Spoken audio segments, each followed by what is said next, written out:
Once again, the breaking news we are following for you this morning with just hours to go in his term. President Biden issuing pardons, or pre-pardons, I guess you could say, for General Mark Milley, Dr. Anthony Fauci, and all Congress members and staff who served on the January 6th Select Committee. That includes witnesses who also testified against President Trump. Lawmakers on Capitol Hill reacting. Senator Eric Schmidt saying the guy who claimed he would protect norms continues to bulldoze them and the Constitution until the bitter end. Biden truly is one of the worst presidents in American history and will only be remembered as the guy between Trump's two terms.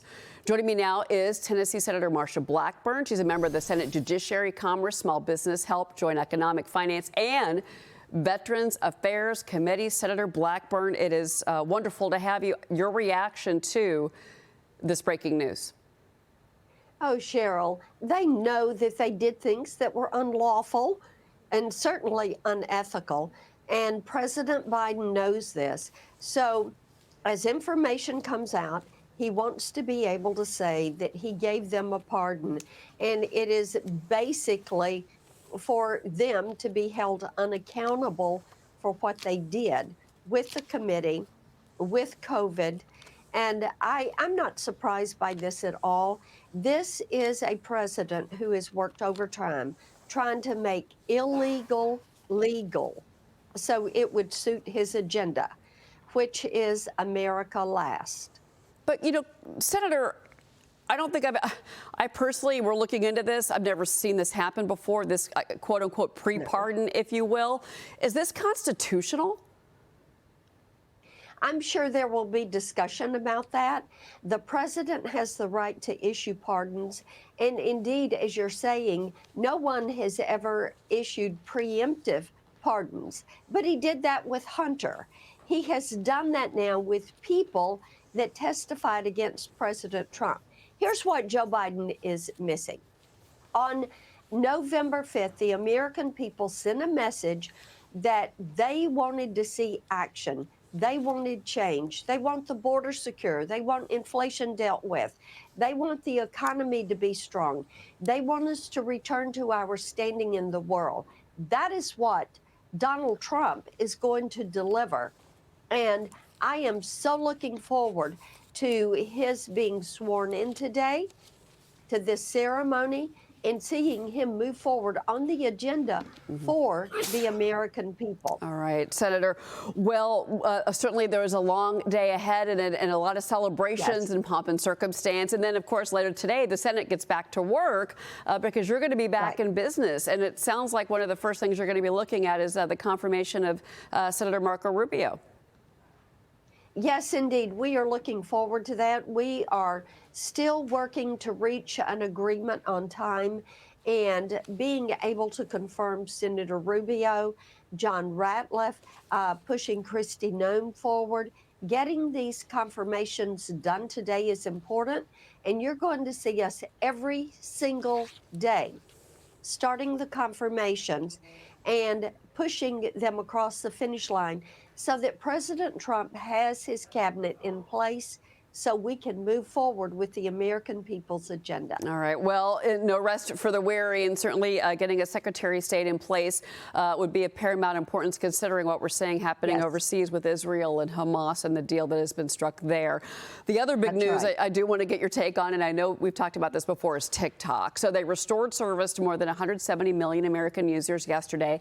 There was a 14-hour shutdown. Now, the app failed to secure a U.S. buyer before that, but President Trump coming through to keep it running. Here's what he wrote. I'm asking companies not to let TikTok stay dark. I will issue an executive order on Monday to extend the period of time before the law's prohibitions take effect so that we can make a deal to protect our national security. A pop-up on the app actually read, as a result of President Trump's efforts, TikTok is back in the U.S. Here is Donald Trump yesterday. Watch. And as of today, TikTok is back. I said, I'll approve, but let the United States of America own 50% of TikTok. I'm approving on behalf of the United States. And the United States will do what we call a joint venture and there's no risk. We're not putting up any money. All we're doing is giving them the approval. So whether you like TikTok or not, we're going to make a lot of money. But, Senator, some lawmakers, your colleagues, have taken a hardline stance. Senator Tom Cotton, Nebraska Senator Pete Ricketts, came out with a statement that says now that the law has taken effect, there's no legal basis for any kind of extension of its effective date. For TikTok to come back online in the future, ByteDance must agree to a sale that satisfies the law's qualified divestiture requirements by severing all ties between TikTok and Communist China. Now, House Speaker Johnson also supports a true divestiture. Senator, your reaction? Yes, we must have a true divestiture. We want to make certain that the data of Americans is held in the United States. And Cheryl, we're not against TikTok.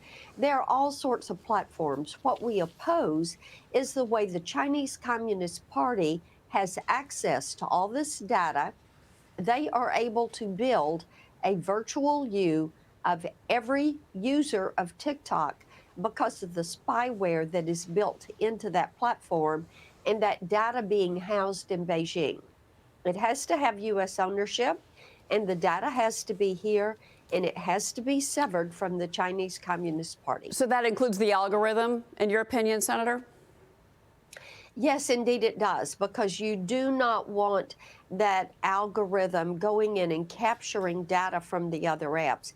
And Cheryl, that's one of the things that is so dangerous about TikTok, is that that algorithm scoops up data from other apps that are on your phone. It travels basically on the operating system on your phone.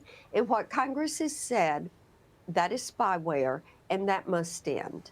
All right. Before you go, I don't have a lot of time left, but I do want to get a quick reaction on, we got 3 Israeli hostages reunited with their mothers yesterday. Very emotional after 471 days. I do want to get your reaction to the ceasefire which took hold in Israel yesterday.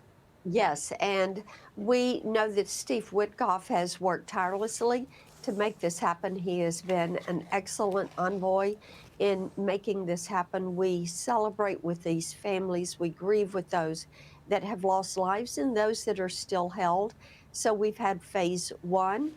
It is imperative that we move on to phase 2 and 3, and that we have all the hostages released and accounted for. All right, Senator Marsha Blackburn, thank you for taking time for us this morning. You got it. Good to see you. Thank you. Inauguration Day. Thank you, Senator. It's always a pleasure, Yes. Senator Marsha Blackburn.